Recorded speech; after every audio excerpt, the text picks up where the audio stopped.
Back in, Fitz the Bill, rolling right along 106.1 ESPN. I'm Jack Fitzpatrick, joined now Camden Coleman, former Richmond quarterback. Yes, sir. At 106.1, home of the Richmond Spiders, but now competing for the QB1 spot at James Madison. Camden, thank you so much for taking some time. Thank you. So let's just dive right on into it. You got a little competition going on. No stranger to you. You were battling with Kyle Wickersham for a couple of seasons there. What's it been like here once you got to the campus of JMU and started practicing with the team and getting into the midst of that competition? First off, just speaking on the competition, getting right into it, I think it's been great for every single one of us. We're pushing each other to get better every single day. When there is a competition, you want the other guy to do better because when they do better, you have to do better. You're just raising the standard for each other every single day. And I think we've all taken pride in that. And I think it's awesome as well that we have 5 sets of eyes seeing every single play every single day. And when you have that, you're getting different points of views. You see things differently, and that's only helping you understand it more, see how other people see it, say, hey, should I be seeing it that way? Or, hey, maybe I'm right, maybe I can help him out. And we've just been passing ideas off of each other. I wouldn't say anyone's taking each other under their wing or anything, but it's been more of like we're working as one just fluid unit, which I think is good for us, good for the team. I think it's very important that the team sees that and knows that we're connected and not divided. And then just being at JMU has been awesome. The city of Harrisonburg, they show so much support and so much love to this program and to this team.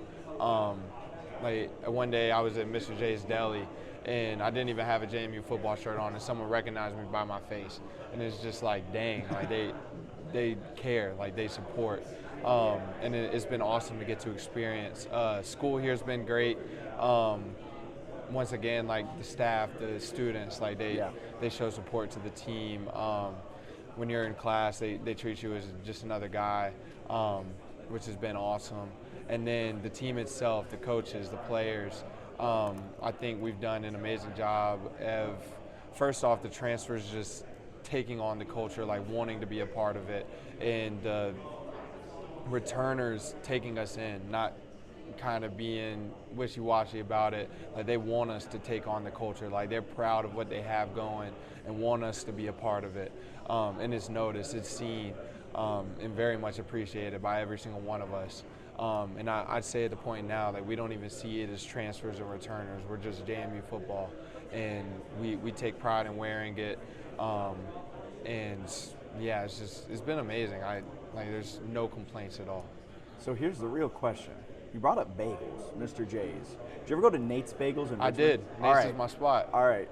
Who's better, Mr. J? I have mine. I'll share my answer with you. What's your preference? So it's funny. My girlfriend stays 3 minutes from Nate's Bagels, and she's big on Nate's. But I've grown to like Mr. J's better. I think the bagels are a little bit smaller, a little bit softer. Nate's are thick. And they can sometimes be a little bit on the harder side. But I love their Jersey Turnpike bagel. Okay. Like it's a banger. Here at Mr. J's, I either get sausage, egg, and cheese, or I'll sometimes on an Asiago bagel, or sometimes I'll mess around and get a French toast bagel with cinnamon cream cheese. That's money right there. All right. See, I'm a sausage, egg, and cheese on everything bagel type. Sometimes I'll add pork roll to it if I'm feeling like, after a night out or something, you need that extra grease in there. But that's a good. I'm more of a Nate's guy. I like the thickness, but Mr. J's kept me fed nice when I was a student here. So gotcha. You brought that up, and I was like, something else. I think the last time we talked for JMU Sports News, I don't know if Nick DeGennaro had committed just yet up to that point. I think it was just you and Landon as part of that Richmond trio. Now you got 2 of your receivers from last year. What's that been like in practice for you? We just carried the connection over. Obviously, the quarterbacks and receivers, there has to be a connection. You have to know what each other's thinking, and you've got to build that.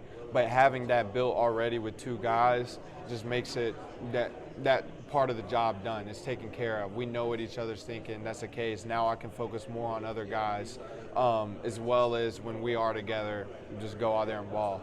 And it's been awesome just having them here. We had no idea it was going to play out the way it did. Like we couldn't have scripted it. You're telling me better. none of you guys talked to one another and said, hey. We did talk to each Okay. other, but it wasn't like, hey, I'm going to JMU, Yeah. you should go to JMU, you should go to JMU. It was like Landon committed in the first week, I think, of the portal being open. That was insane. Like, how quick it was right away. Like he knew he wanted to come here. He came on a visit. He was like, I love it. I'm here. I'm a Duke. And then I was in the portal. JMU came on a little bit later for me. And I was able to squeeze a visit in before a dead period. And during that time, it was like, yes, I want to be here. Like, it's 100%. And then I get to call Landon and break the news to him, and we're all excited. And then hit up Deej, let him know, and he was like, dude, I was just talking to JMU, blah, blah, blah. We might have to make this happen. And then boom, he's on board too. And it's just the fact that all three of us came together, it's like you couldn't have scripted it any other way. Like we love it. We're happy that it happened the way it did. I couldn't have scripted it better. It's awesome. That's awesome. With your whole process, you said JMU came on late, and then I think the same day you committed, 5 minutes later, Matthew Sluka commits. Mm-hmm. What was their communication with you through the process about them also recruiting Matthew Sluka at your same position? When I was on the visit, they let me know, like, hey, just being transparent with you, there is a high chance that we take Sluka as well. And obviously I knew what was going on here with the fact that Billy was here, Zoe had his injury, JC was here, and then Blake Kendall. Like, I knew what the room looks like. It wasn't, I didn't come in like, I didn't commit and be like, oh dang, Sluka committed. Yeah. Like I knew that was very much a possibility, and they probably did want to take two guys.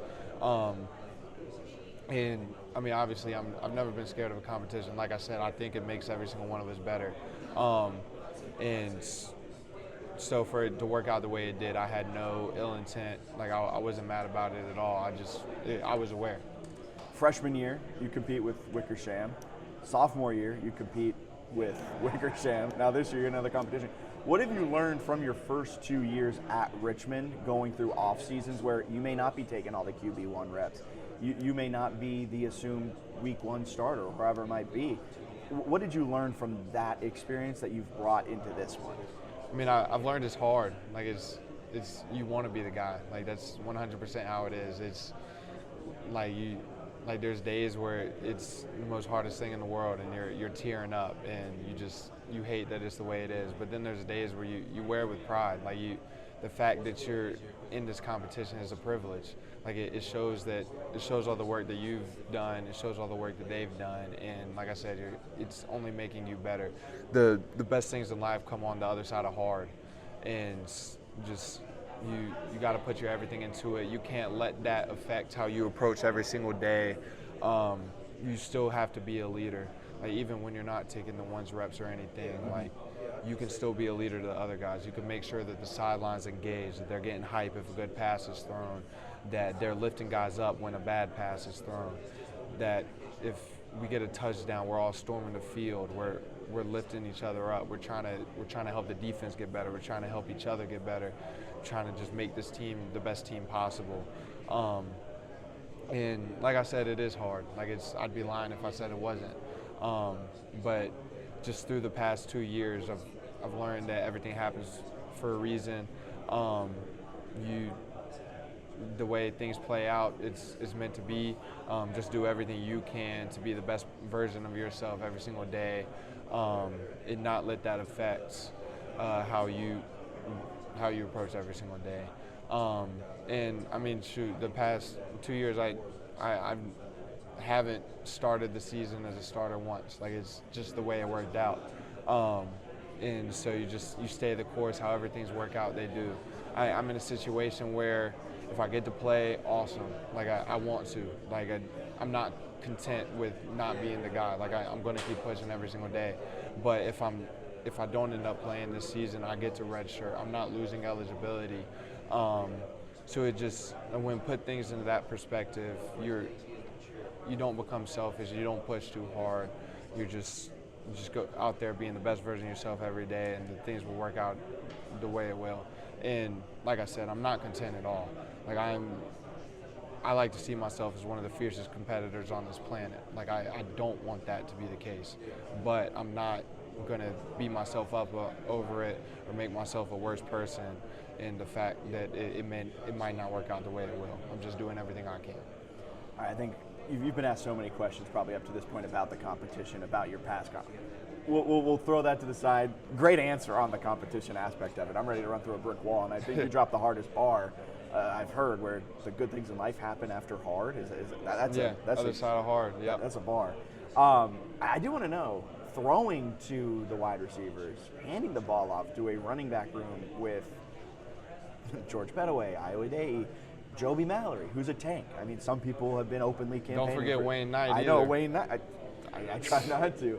But what's it like just being a quarterback when you are taking those reps, that you are orchestrating an offense that seemingly has wide receiver one, wide receiver one, wide receiver one, running back one, that's just an insane level of talent, it seems. It's like you said, it's insane. Like you notice it when you're out there. Like, there's no drop off at all. And it's like you're saying wide receiver one, running back one. We've got quarterback one, quarterback one, quarterback one, quarterback one. It's like there's no drop off at any point in practice, and it shows. Like, each group is just pushing the other group, and there's just so much. Coach Kennedy emphasized this offseason that he wants us to be the most connected offense in the country, and we've all taken that with pride and tried to make that happen to the best of his ability. To the point, I do think that's the case. And when it's like that, when we're out there, every group is connected. Like, if you're not in, you're taking a mental rep. Like, you're seeing it the way they are. You're rooting for the guy who's in, and you just it's just insane. Like, you go with each and every group, you go with each and every person, and just the fact that there's no drop off, everyone's just getting better. It's just unreal. Like, it's hard to fathom that is the case. Yeah.